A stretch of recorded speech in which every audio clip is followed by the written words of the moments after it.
আহা কি আনন্দ আকাশে বাতাসে, তাই না? আমার থালাটা দেখতে, আজকের ভাতের থালা দেখে নিশ্চয়ই বুঝতে পেরেছো আমার কত আনন্দ। এখানে আমি কি বলতো, মাছের ডিমের ভাজা, ইলিশ মাছের সর্ষে তেল, তার সাথে নিয়ে নিয়েছি বেগুন ভাজা। আমার তো আজকের খাওয়াটা একেবারে জমে মাখন হয়ে গেছে। বাইরে ঝিমঝিম করে বৃষ্টি হয়ে গেছে হচ্ছে, আর আমি এখানে বসে পড়েছি খাওয়ার জন্য। হ্যাঁ, আমি থাকি হোস্টেলে, তোমাদেরকে যেমনটাই বলেছি হোস্টেলেই থাকি, হোস্টেলেই রান্না বান্না করে, একেবারে আমার হোস্টেলে কুক, আমার স্পেশাল কোনো রান্নার ঘর নেই, রান্নার কোনো আলাদা করে সেট আপ নেই। হোস্টেলে রান্না করি, টেবিলের ওপরে রান্না করি, আর তোমাদের সাথে সেই ভিডিওগুলো শেয়ার করি। তো যাই হোক, খেয়ে তো নিলাম।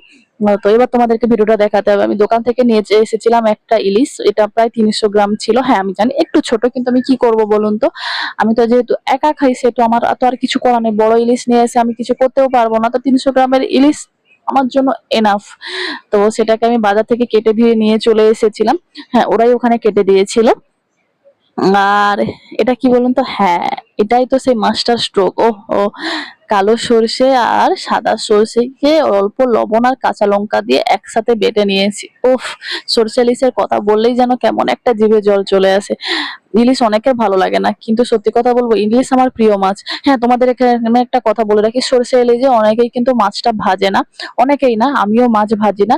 কিন্তু আজকে আমি ভাবলাম একটু হালকা করে ভেজেই নি। কিন্তু অথেন্টিক যদি আপনি সরষে ইলিশ বানাতে চান, যেটা সবার প্রিয়, মানে আমারও প্রিয়, তো সেটাতে কিন্তু ইলিশকে তেলে ভাজা হয় না।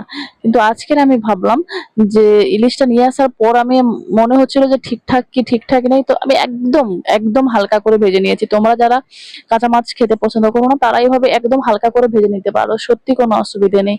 আর সেই ইলিশ ভাজা তেলটাতেই আমি ওপর থেকে দিয়ে দিয়েছি অল্প পরিমাণে কালো জিরে, একটু হলদি আর কাঁচা লঙ্কা দিয়ে হালকা করে ভেজে নিয়েছি। যখন ওই কালো জিরের আর তেলের একটা ভালো স্মেল ছড়াবে, তখনই দিয়ে দিতে হবে পরিমাণ মতো জল। হ্যাঁ, পরিমাণ মতো জল দিয়ে এটাকে ভালো করে ফোটাতে হবে। যেহেতু সরষেটাকে অনেকক্ষণ ধরে ফোটালে সরষেটা তেতো হয়ে যায়, তাই জলটা যখন খুব ভালো করে ফুটে যাবে, ভালো করে জলটা ফুটে যাওয়ার পরে তারপরে কিন্তু আমি সর্ষেটা দেব। ঠিক আছে? যাতে না সর্ষেটা তেতো হয়। আর এখানে আমি সর্ষেটা দেওয়ার আগে মাছগুলোকে দিয়ে দিয়েছি। মাছগুলোকে দিয়ে আবার আমি ওই ৫ মিনিট মতো একটু ভালো করে ফুটিয়ে নেব। তোমরা যদি গোটা মাছ দাও তাহলেও এভাবেই দেবে। মানে গোটা মাছ মানে যদি তোমরা কাঁচা মাছটা দাও, আমি তো এখানে হালকা ভেজে নিয়েছি। তোমরা যদি কাঁচা মাছটা দাও তাহলে কিন্তু এভাবেই দেবে। আর এখানে দেখতেই পাচ্ছ, জলটা ভালো করে ফুটে যেতে যতটা পরিমাণ জল লাগবে ততটা রেখে আমি এখানে সুন্দর করে আমার সর্ষে বাটাটাকে দিয়ে দিয়েছি। কালো সর্ষে বাটা যখন তোমরা দেবে তাহলে সর্ষেটাকে একটু ছেঁকে নেবে, না হলে কি হয়, ওই যে সর্ষের খোলগুলো, ওগুলো খাবারে থাকলে বা রান্নায় থাকলে দেখতেও ভালো লাগে না আর খেতেও ভালো লাগে না। তাই ওটা ছেঁকে নেবে। আর সাদা সর্ষে দিয়ে রান্না করলে তো কোনো কথাই নেই, কোনো অসুবিধে নেই। আর সত্যি কথা বলতে কি, এই বর্ষাকাল এলে তো আমি খুব অপেক্ষাতেই থাকি যে কখন ইলিশ মাছ খাবো। যদিও ইলিশ মাছ মাঝে মধ্যেই পাওয়া যায়, তবে বর্ষাতে যে পরিমাণ ইলিশটা পাওয়া যায় সেটা হয়তো অন্য কোনো সময় ঠিকঠাক পাওয়া যায় না।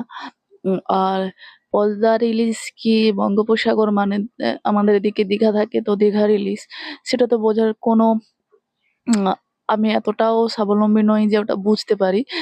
তবে যাই হোক, ধীরে ধীরে করে শিখে গেছি অনেকটা বুঝতে, যে কোনটা কি ইলিশ এখন বুঝতেই পারি। আর সেই মতো নিয়ে আসি। আর আমাদের এখানে দীঘাতে বঙ্গোপসাগরেরও অনেক ইলিশ আসে। যদিও তার স্বাদটা ঠিক নদীর মতো নয়, কারণ অ্যাকচুয়ালি নদীর ইলিশ মিঠা জলের আর বঙ্গোপসাগরে তো নোনা জলের একটু ডিফারেন্স তো থাকবেই। তো তোমাদের সাথে কথা বলতে বলতে এখানে দেখতেই পেয়েছো, এখানে আমার সরষে ইলিশ পুরোই রেডি। আর চলো এবারে চলে যাই ভাতের থালাতে, কারণ খেতে তো হবে সবার আগে। এটার জন্য যে আমি কত অপেক্ষা করি। আর তোমরা অবশ্যই জানাবে তোমাদের সর্ষে দিয়ে খেতে কি ভালো লাগে, সর্ষে দিয়ে আলু বেগুনের ঝোল, নাকি ইলিশ দিয়ে ভাপা, নাকি ইলিশের অন্য কিছু, অবশ্যই জানাবে।